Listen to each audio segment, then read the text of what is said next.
Hello students, तो आज हम स्टार्ट करने जा रहे हैं बेटा शेयर चैप्टर का, यानी कि इशू ऑफ शेयर का बहुत इंपॉर्टेंट टॉपिक जिसका नाम है ओवर सब्सक्रिप्शन। तो ओवर सब्सक्रिप्शन क्या होता है, पहले हम इसका मीनिंग समझेंगे, फिर आपको इसका अकाउंटिंग ट्रीटमेंट हम बताएंगे कि किस तरह से ओवर सब्सक्रिप्शन का अकाउंटिंग ट्रीटमेंट हम करते हैं। तो बहुत ध्यान से समझिएगा, आपको बहुत अच्छे से समझ में आएगा। देखें तो ओवर सब्सक्रिप्शन होता क्या है पहले समझिए। तो मीनिंग देखें इसका, when share are issued to public for subscription through prospectus but more share are received than the number offered for subscription through the prospectus। यानी कि जब कंपनी शेयर मार्केट में इशू करती है तो वो इशूड किए गए शेयर से ज़्यादा की एप्लीकेशन जब कंपनी के पास आ जाती है तो उसको हम बोलते हैं ओवर सब्सक्रिप्शन। यानी कि मान लीजिए कि कंपनी ने 10,000 शेयर इशू किए। कंपनी ने बोला कि भाई हमारे पास 10,000 शेयर हैं और एक शेयर का रेट है 100 रुपये, बट पब्लिक ने क्या करा, 10 की जगह कंपनी को एप्लीकेशन आई 15,000 शेयर की। 15,000 शेयर की एप्लीकेशन कंपनी को रिसीव हुई। तो कंपनी के पास शेयर तो 10,000 ही हैं, बट उसको एप्लीकेशन रिसीव हो रही है 15,000। तो ये कंपनी के लिए बहुत अच्छी बात होती है, यानी कि ये रेपुटेशन की बात है। कंपनी की रेपुटेशन बहुत अच्छी है, इसीलिए कंपनी के पास ज़्यादा एप्लीकेशन आ रही हैं। ठीक है ना, 10 की जगह कितनी आई, 15। अब ज़्यादा एप्लीकेशन आने पर कंपनी के पास दो ऑप्शन होते हैं, देयर आर टू ऑप्शंस। क्या है वो दो ऑप्शन? फर्स्ट ऑप्शन तो है कंपनी के पास कि जो एक्स्ट्रा एप्लीकेशन आ रही है उस एप्लीकेशन को कंपनी रिजेक्ट कर दे। क्या कर दे? रिजेक्ट। तो फर्स्ट ऑप्शन होता है व्हेन एप्लीकेशन मनी रिजेक्टेड, यानी कि एप्लीकेशन को वापस कर दे और उनको बोल दे कि सर हमारे पास शेयर है नहीं, बट अभी हम आपके पैसे को वापस कर रहे हैं। तो when share application money rejected and money refunded, और उनके पैसे को वापस कर दे। तो पहला ऑप्शन तो ये है कंपनी के पास कि एप्लीकेशन को रिजेक्ट करके उनके पैसे को वापस कर दे, जो ओवर जिनकी एप्लीकेशन आई है आपके पास। दूसरा ऑप्शन क्या होता है कंपनी के पास कि जिनका ज़्यादा एप्लीकेशन आ गया आपके पास, आप उनकी एप्लीकेशन को एडजस्ट कर लो। एडजस्ट मतलब अभी उस एप्लीकेशन का पैसा अपने पास जमा कर लो और नेक्स्ट टाइम जब भी शेयर इशू करो तो पहले उन लोगों को शेयर दे दिए जाएंगे। तो उसको हम बोलते हैं एडजस्ट करना। तो एप्लीकेशन को या तो आप रिजेक्ट कर सकते हैं या सेकंड प्रोसेस होती है आप एडजस्ट कर सकते हैं। तो when share application money adjusted, तो आप एप्लीकेशन को एडजस्ट कर लीजिए और उनके पैसे को अपने पास जमा कर लीजिए उनके एप्लीकेशन को, और जब आप नेक्स्ट टाइम शेयर इशू करें तो उनको शेयर दे दीजिए। तो ये दो ऑप्शन होते हैं। अगर न्यूमेरिकल में ये लिखा हुआ है कि एप्लीकेशन को रिजेक्ट कर दिया, तब आप एंट्री बनाएंगे share application account debit to bank account being share application money rejected and refunded. तो अगर आप रिजेक्ट करेंगे तो ये एंट्री बनाएंगे एप्लीकेशन टू बैंक, और अगर आप उनके पैसे को एडजस्ट कर रहे हैं तो आप एंट्री बनाएंगे शेयर एप्लीकेशन अकाउंट डेबिट, और एप्लीकेशन को हम एडजस्ट करते हैं बच्चों अलॉटमेंट में। एप्लीकेशन के बाद नेक्स्ट प्रोसेस क्या होती है? अलॉटमेंट। तो अगर आप अलॉटमेंट में एडजस्ट कर रहे हैं तो टू अलॉटमेंट, और अलॉटमेंट के बाद आती है कॉल। अगर आप कॉल में एडजस्ट कर रहे हैं तो टू कॉल्स अकाउंट। तो डिपेंड करेगा न्यूमेरिकल पे कि आप अलॉटमेंट में कितना एडजस्ट कर रहे हैं, आप कॉल पे कितना एडजस्ट कर रहे हैं। तो बीइंग शेयर एडजस्टेड। तो ये दो एंट्री हो गई, एक रिजेक्ट करने की एंट्री, एक एडजस्ट करने की एंट्री। अब सबसे इंपॉर्टेंट बात आता है कि ये दोनों एंट्री कैसे हम बनाएंगे, किसके साथ बनेंगी ये एंट्री। तो आप लोग याद रखें, जब आप लोग एप्लीकेशन ट्रांसफ़र की एंट्री बनाते हैं, यानी कि सेकंड वाली एंट्री, तो उसके बाद आप ये दो एंट्री बना सकते हैं। एक तो ये ऑप्शन है आपके पास। सेकंड नंबर पर जो मुझे लगता है ज़्यादा आसान है, आप उस पर ज़रा फोकस करें। देखें, जब भी आप एप्लीकेशन को रिजेक्ट कर रहे हैं या एडजस्ट कर रहे हैं, दोनों कंडीशन में आप देखो एप्लीकेशन डेबिट हो रहा है। बोथ कंडीशन में एप्लीकेशन क्या हो रहा है, डेबिट। और जब हम वो एंट्रियां बनाते हैं एप्लीकेशन अलॉटमेंट वाली या फर्स्ट कॉल वाली, तो वहाँ पर एप्लीकेशन कब डेबिट होता है, ट्रांसफ़र के टाइम, जब एप्लीकेशन को हम ट्रांसफ़र करते हैं। तो बच्चों आप ये दो दो एंट्रियां ना बनाकर जब एप्लीकेशन ट्रांसफ़र की एंट्री बनाओ, तो उस ट्रांसफ़र की एंट्री के साथ ही आप रिजेक्ट की एंट्री बना सकते हो और उसी ट्रांसफ़र की एंट्री के साथ आप एडजस्ट की एंट्री बना सकते हो। बस आपको ट्रांसफ़र की एंट्री में अगर आप लिख दोगे टू अलॉटमेंट, अगर आप ट्रांसफ़र की एंट्री में लिख दोगे टू अलॉटमेंट या टू कॉल, तो वो बन जाएगी एडजस्ट की एंट्री। अगर आप ट्रांसफ़र की एंट्री में ही लिख दोगे टू बैंक, तो वो बन जाएगी रिजेक्ट की एंट्री। तो आप ट्रांसफ़र के साथ ही बनाएं, टू अलॉटमेंट लिख देंगे तो बन जाएगी एडजस्ट की, टू बैंक लिखेंगे तो बन जाएगी रिजेक्ट की। बाकी ऊपर तो देखो एप्लीकेशन दोनों कंडीशन में है ही, और आप जब एप्लीकेशन ट्रांसफ़र करते हो तब भी ऊपर ही एप्लीकेशन आता है। तो ये दो दो एंट्री ना बनाकर मैं यहाँ पर एक ही बार में बता दे रहा हूँ आपको कैसे करना है। तो जब आप एप्लीकेशन की एंट्री बनाएंगे, share application account debit to share capital account, यही तो बनती है ट्रांसफ़र की एंट्री। देखें share application to share capital बनती है। अब यहाँ भी एप्लीकेशन डेबिट है, यहाँ भी एप्लीकेशन डेबिट है, बस टू में अलॉटमेंट आपको लगाना है। बस टू में आपको क्या लिखना है, अलॉटमेंट। तो टू में अलॉटमेंट लिखने पर बन जाएगी एडजस्ट की। अब आप अलॉटमेंट में एडजस्ट कर रहे हैं तो अलॉटमेंट लिखिए, और अगर आप कॉल में एडजस्ट कर रहे हैं तो टू शेयर कॉल अकाउंट। आप किस में एडजस्ट करेंगे वो मैं आपको न्यूमेरिकल में समझाऊंगा। अभी बस आप इतना समझ लीजिए, एडजस्ट में टू अलॉटमेंट लिखेंगे और जब यहाँ पर रिजेक्ट होगा तो टू बैंक लिखेंगे।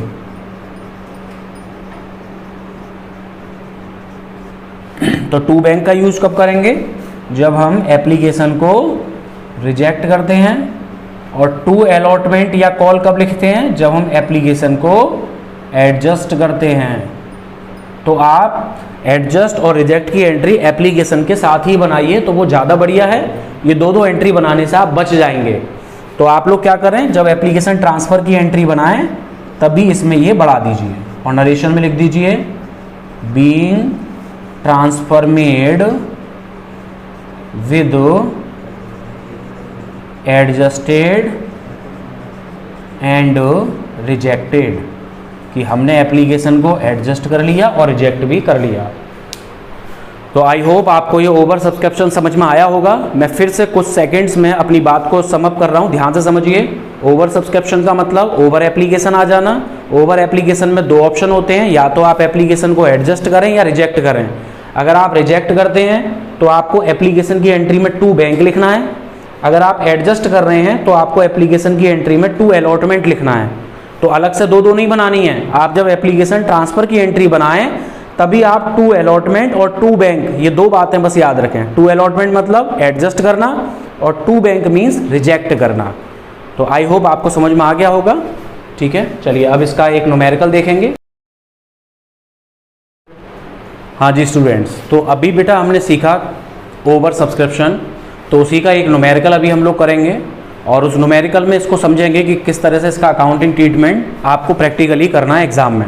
तो चलिए मैं एक न्यूमेरिकल किसका कराता हूँ, देखें ज़रा बोर्ड पे। Mister X limited with an authorised capital. देखिए ऑथोराइज से हमें एंट्रीज में कोई मतलब नहीं होता है, हमें मतलब मेन होता है इशूड वाले शेयर से, जो इशूड कैपिटल होती है उससे। तो कंपनी ने 20,000 शेयर इशूड किए और एक शेयर का रेट था 50 रुपीज़। अब 50 रुपीज़ का शेयर और उस शेयर में 10 रुपीज़ था प्रीमियम।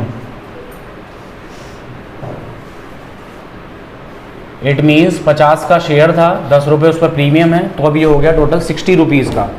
अब 60 रुपीज़ में कंपनी के पास सबसे पहली प्रोसेस क्या होती है, एप्लीकेशन।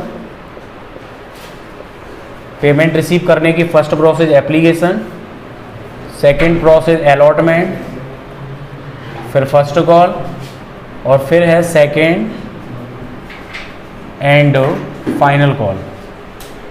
तो 60 में क्या हुआ, 10 रुपीज़ की एप्लीकेशन, इसके बाद 35 की अलॉटमेंट। अब क्वेश्चन में कुछ नहीं बोला जाएगा तो अलॉटमेंट के साथ ही हम प्रीमियम को मानेंगे। तो ये जो 35 है इसमें 10 रुपीज़ का तो हो गया प्रीमियम और 25 का बचा अलॉटमेंट। ये प्रीमियम हो गया 10 रुपीज़ का, तो 25 का हमारा ये बचा अलॉटमेंट।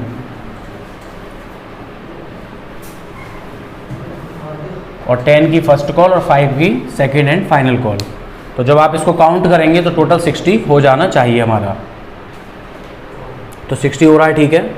अब कंपनी ने इशूड की है 20,000 share, but application I company के पास 30,000 शेयर की, तो ये ओवर सब्सक्रिप्शन हो गया। 30,000 शेयर एप्लीकेशन रिसीव्ड। तो कंपनी ने इशूड की है 20,000 बट एप्लीकेशन आ रही है 30,000, तो ये 10,000 एप्लीकेशन ज़्यादा आ रही है। तो जब ज़्यादा एप्लीकेशन आई तो कंपनी ने क्या किया, यहाँ देख सकते हैं आप लोग 10,000 एप्लीकेशन ज़्यादा आ रही है। तो जब 10 ज़्यादा एप्लीकेशन आई तो कंपनी ने 6,000 शेयर की एप्लीकेशन को रिजेक्ट कर दिया। ये हम अपने पास से ले रहे हैं क्वेश्चन, और उसका पैसा रिफंड कर दिया, ठीक है। 6,000 शेयर की एप्लीकेशन को रिजेक्ट कर दिया और उसका पैसा रिफंड कर दिया। तो ये 6,000 शेयर हैं, हमें जनरल में अमाउंट दिखानी होती है तो इसको एप्लीकेशन से मल्टीप्लाई कर देंगे, और एप्लीकेशन का रेट है 10 रुपीज़। तो ये हो गया 60,000 रुपीज़, यानी कि 60,000 से बन जाएगी रिजेक्ट की एंट्री। और रिमेनिंग कितने शेयर बचे भाई, 10 एक्स्ट्रा आए थे तो 10 में 6,000 रिजेक्ट कर दी कंपनी ने, तो रिमेनिंग बचे 4,000 शेयर। तो 4,000 शेयर की एप्लीकेशन को कंपनी ने एडजस्ट कर लिया, और एडजस्ट किस में किया, अलॉटमेंट में। तो यहाँ पर भी देखें 4,000 शेयर हैं और एप्लीकेशन है 10 रुपीज़ की, तो ये हो गया 40,000 रुपीज़, ठीक है। याद रखें जब भी आप रिजेक्ट का अमाउंट निकालें या एडजस्ट का अमाउंट निकालें, आपको मल्टीप्लाई ऑलवेज एप्लीकेशन से करना है, क्योंकि एप्लीकेशन ही एडजस्ट होता है, एप्लीकेशन ही रिजेक्ट होता है। तो आपको मल्टीप्लाई ऑलवेज किससे करना है, एप्लीकेशन से, जब भी रिजेक्ट या एडजस्ट का अमाउंट आप निकालेंगे तब। अब ये तो हो गया ओवर सब्सक्रिप्शन। अब इसी क्वेश्चन में अपने पास से कुछ और बढ़ा लेते हैं, इसी क्वेश्चन में हम कॉल इन एरियर्स को भी ऐड कर लेते हैं। तो बच्चों मिस्टर एक्स नाम के एक होल्डर्स थे जिनके पास थे 1000 शेयर। अब 1000 शेयर पर इन्होंने फर्स्ट कॉल और सेकंड कॉल नहीं दिया तो नॉट रिसीव हो गया। फर्स्ट कॉल और सेकंड कॉल नॉट रिसीव। तो 1000 शेयर हैं और फर्स्ट कॉल का रेट है 10 रुपीज़ और फाइनल कॉल का रेट है 5 रुपीज़। तो 10,000 रुपीज़ नहीं मिला एप्लीकेशन पर और 5,000 रुपीज़ नहीं मिला अलॉटमेंट पर, वो सॉरी फाइनल कॉल पर। तो इसको हम बोलते हैं कॉल इन एरियर्स। ये 1000 शेयर पर फर्स्ट कॉल और सेकंड कॉल हमें रिसीव नहीं हुई, तो ये हो गया हमारा कॉल इन एरियर्स। अब कॉल इन एरियर्स का हम क्या ट्रीटमेंट करते हैं, ध्यान करो, पास्ट की क्लास में मैंने क्या बताया था। तो प्रीवियस क्लासों में मैंने आपको बताया है कि कॉल इन एरियर्स को ऑलवेज डेबिट करते हैं at the time of receive entry. जब रिसीव की एंट्री बनाएंगे तो कॉल इन एरियर्स को डेबिट कर देंगे, ठीक है। हाँ जी स्टूडेंट्स, तो अब बेटा हम लोग ये जो वर्किंग नोट अभी हमने किया है इसके अकॉर्डिंग इस न्यूमेरिकल को अभी हम सॉल्व करेंगे और आप लोग पूरा ओवर सब्सक्रिप्शन समझ जाएंगे बहुत अच्छे से। तो न्यूमेरिकल एक बार फिर समझ लीजिए। 20,000 शेयर इशू किए कंपनी ने, 50 रुपये का एक शेयर है, 10 रुपये प्रीमियम मिला के वो 60 का हो गया। 60 में 10 का एप्लीकेशन, 35 का अलॉटमेंट जिसमें 10 रुपये प्रीमियम के हैं तो 25 का अलॉटमेंट बचा, 10 की फर्स्ट कॉल और 5 की फाइनल कॉल। अब क्या हुआ, 30,000 एप्लीकेशन मिला कंपनी को, तो 20 कंपनी इशू कर रहा है बट एप्लीकेशन मिल रहा है 30 का, तो 10,000 एप्लीकेशन ज़्यादा मिल रही है कंपनी को। तो जब ओवर सब्सक्रिप्शन होता है तो कंपनी के पास 2 ऑप्शंस होते हैं। फर्स्ट ऑप्शन में कंपनी ने क्या किया, 6,000 शेयर को रिजेक्ट कर दिया क्योंकि 10,000 एप्लीकेशन ज़्यादा था, तो 6 को रिजेक्ट कर दिया और 4 को एडजस्ट कर दिया। तो आप रिजेक्ट करें या एडजस्ट करें, मल्टीप्लाई ऑलवेज एप्लीकेशन से करेंगे क्योंकि एप्लीकेशन ही रिजेक्ट होती है, एप्लीकेशन ही एडजस्ट होती है। इसके बाद मैंने इस क्वेश्चन में कॉल इन एरियर्स भी ऐड कर लिया कि मिस्टर एक्स थे जिनके पास 1000 शेयर थे, उन्होंने फर्स्ट और सेकंड कॉल पर पेमेंट नहीं किया, तो 1000 शेयर और फर्स्ट और सेकंड कॉल से मल्टीप्लाई कर दो, फर्स्ट कॉल सेकंड कॉल, तो उसका अमाउंट आ जाएगा। अब इसको हम सॉल्व करते हैं, देखें। तो सबसे पहले बनाते हैं हम एप्लीकेशन की एंट्री। तो एप्लीकेशन की एंट्री होती है bank account debit to share application account being share application received. तो सबसे पहले हमने एप्लीकेशन रिसीव की एंट्री बनाई। तो सभी बच्चे ध्यान से समझें, एप्लीकेशन आपको कितना रिसीव हुआ था, 30,000। तो एप्लीकेशन रिसीव की entry over amount, over subscription से बनती है, याद रखें ये बात। जब आप एप्लीकेशन रिसीव की एंट्री बनाएंगे तो 20 से हमें मतलब नहीं है, 30 से बनेगी, क्योंकि आपको एप्लीकेशन तो 30,000 रिसीव हुई है ना। तो ओवर सब्सक्रिप्शन में फर्स्ट अमाउंट, जो फर्स्ट एंट्री है वो ओवर वाले से बनती है, बाकी इसके बाद जितनी एंट्रियां बनेंगी वो सब 20,000 से बनेंगी। तो बस ये फर्स्ट एंट्री को हम 30 से बनाएंगे। तो 30,000 शेयर और एप्लीकेशन है 10 रुपये की, तो इंटू 10, तो 30,000 इंटू 10 ये हो गया 3 लाख। ठीक है। अब इसके बाद एप्लीकेशन ट्रांसफ़र की एंट्री बनाएंगे। तो शेयर एप्लीकेशन अकाउंट डेबिट और टू शेयर कैपिटल अकाउंट। और यहाँ मैंने एक बात बताई थी कि एप्लीकेशन की एंट्री में ही हम एडजस्ट करते हैं और एप्लीकेशन की एंट्री में ही हम रिजेक्ट की बनाते हैं। तो इसी एंट्री में अगर मैं लिख दूंगा टू शेयर अलॉटमेंट तो बन जाएगी एडजस्ट की एंट्री, और अगर इसी एंट्री में हमने लिख दिया टू बैंक तो ये बन जाएगी रिजेक्ट की एंट्री। तो एडजस्ट और रिजेक्ट इसी के साथ बनाएं, ट्रांसफ़र के साथ, और नरेशन में लिख दें being transfer made with adjusted and rejected. अब मैंने आपको बताया था सारी एंट्रियां 20 से ही बनेंगी। तो 20,000 शेयर हैं, 10 रुपीज़ की एप्लीकेशन है, तो 20,000 इंटू 10 ये हो गया 2 लाख रुपीज़। और अब इधर आ जाइए, तो रिजेक्ट में आएगा 60,000 और एडजस्ट में आएगा 40,000। तो रिजेक्ट का अमाउंट बैंक के सामने, एडजस्ट का अमाउंट अलॉटमेंट के सामने। तो 2, 40 और 60 टोटल हो गया 3 लाख। तो आप देखिए ये टोटल इसके इक्वल आ जाएगा ऑटोमेटिक। ठीक है, एप्लीकेशन की दोनों एंट्री हो गई। अब हम बनाएंगे अलॉटमेंट की एंट्री। तो अलॉटमेंट की एंट्री होती है share allotment account debit to share capital account. और शायद आप बच्चों को ध्यान होगा अलॉटमेंट के साथ प्रीमियम भी है, तो इसी में लिख दीजिए टू सिक्योरिटी प्रीमियम अकाउंट। बस ये हमारी अलॉटमेंट ड्यू की एंट्री हो गई। अब अमाउंट हम वही 20,000 से दिखाएंगे। तो 20,000 शेयर हैं और 35 की अलॉटमेंट है। 20,000 इंटू 35 तो ये हो गए 7 लाख रुपीज़। अब 35 में 25 का अलॉटमेंट है और 10 का प्रीमियम है। 25 का कैपिटल और 10 का है प्रीमियम, तो ये हो गया 5 लाख और ये हो गया 2 लाख। तो ये हमारी अलॉटमेंट की एंट्री हो गई ड्यू की। अब अलॉटमेंट को हम रिसीव करेंगे। तो रिसीव की एंट्री बनाएंगे bank account debit to share allotment account being allotment receive. अब अलॉटमेंट की जब एंट्री बनाओगे तो एक बहुत इंपॉर्टेंट बात बता रहा हूँ, ध्यान से समझिएगा। अलॉटमेंट में है आपके 7 लाख रुपीज़। अब आपको याद है आप ऊपर की एंट्री में ऑलरेडी अलॉटमेंट में 40,000 एडजस्ट कर चुके हैं।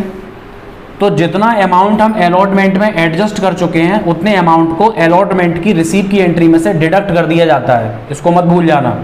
तो 7 लाख में से 40,000 माइनस कर दीजिए, तो ये रिसीव की एंट्री में आप दिखाएंगे 6,60,000। ये देखिए यहाँ पे हमने एडजस्ट किया था 40,000, तो 40,000 जो एडजस्ट किया उसको रिसीव की एंट्री में से डिडक्ट कर देते हैं। अब अलॉटमेंट की रिसीव की एंट्री हो गई। अब हम आएंगे फर्स्ट कॉल पर। तो share first call account debit और टू शेयर कैपिटल अकाउंट, ये हो गई फर्स्ट कॉल की एंट्री। तो 2 लाख शेयर हैं, 10 रुपीज़ की फर्स्ट कॉल है, तो 2 lakh into 10, 2 lakh into 10, sorry 20,000 into 10, तो ये 2 लाख रुपीज़ हो गए, 2 लाख। अब फर्स्ट कॉल को रिसीव के बाद, सॉरी ड्यू के बाद फर्स्ट कॉल को रिसीव करेंगे, तो bank account debit, bank account debit. अब यहाँ पर ध्यान से देखो, फर्स्ट कॉल के साथ कॉल इन एरियर्स भी है, तो कॉल इन एरियर्स को डेबिट कर देते हैं रिसीव की एंट्री में, तो bank account debit, call in arrears account debit, और to share first call account. अगर आप यहाँ डेबिट नहीं करना चाह रहे हैं एरियर्स को, तो आप एरियर्स को डिडक्ट भी कर सकते हो। डायरेक्ट 2 लाख में से 10,000 को माइनस कर दो और डायरेक्ट 1 लाख दिखा दो, 190 दिखा सकते हैं। तो 2 लाख की है फर्स्ट कॉल और 10,000 का कॉल इन एरियर्स, तो ये बचा 1,90,000। तो ये 1,90,000 से हमारी बन गई फर्स्ट कॉल की एंट्री। अब फर्स्ट कॉल के बाद सेकंड कॉल की एंट्री इधर देख लीजिए। सेकंड कॉल की एंट्री बनती है share second and final call account debit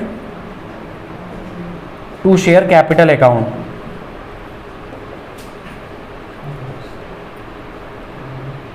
being second call money due, second call का पैसा ड्यू कर लिया हमने, तो 2 लाख शेयर है, 5 रुपीज़ की फाइनल कॉल है, 20,000 इंटू 5, तो 1 लाख रुपीज़ आ गया ये। अब फाइनल कॉल को ड्यू करने के बाद फिर रिसीव करते हैं, तो जब आप रिसीव करेंगे तो बैंक अकाउंट डेबिट, फिर से इस पर कॉल इन एरियर्स है, ध्यान से देख लो, तो call in arrears account debit और to share second and final call account. अब यहाँ पर भी वही 20,000 इंटू 5 रुपये की है फाइनल कॉल, तो 1 लाख रुपीज़ हो गया। और फाइनल कॉल पर 5,000 का एरियर्स था। एरियर्स क्या होता है, जो पैसा हमें नहीं मिला, तो 1 लाख में 5 नहीं मिला तो कितना मिल गया, 95। तो ये आपका न्यूमेरिकल कंप्लीट हो चुका है। आई होप आपको सब समझ में आया होगा। फिर भी अगर कोई डाउट है तो आप कमेंट सेक्शन में बता सकते हैं, मैं फिर से इसकी एक वीडियो आपको बना दूंगा, कोई प्रॉब्लम हो तो।